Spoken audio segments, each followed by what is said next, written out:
Sveikas, Mantai. Ką čia slėpi? O čia turiu tokią dėžę, kurioje yra paslėptas G5 Plus monitorius. O ką tu su ją veiksi? O aš jį užmontuosiu ant Common Arm porankio ir gegužės 7-8 dienomis visi galėsit atvažiuoti išbandyti visus įmanomus mygtukus šiame monitoriuje. Kuo geras šitas Kramerio krautuvas? Sveiki. Tai pirmiausiai dėl to, kad jis turi pilnai hidrostatinę greičių dėžę. O kuo gera ta dėžė?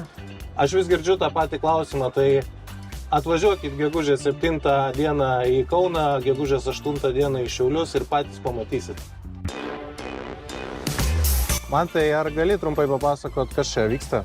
O, čia vyksta pasiruošimas atvirų durų dienom, gegužės 7-8 dienomis Kauno ir Šiaulių Dojus Agro prekybos centruose. Ir mes turėsime John Deere traktorius su automatiniu vairavimu, netgi galėsite išsimėginti, bei nuostabius Kramer krautuvus, su kuriais galėsite pamėginti pakrauti Western Fabrication puspriekabę. Tai jokių registracijų nebus, jūsų visų lauksim vietoj mūsų centruose.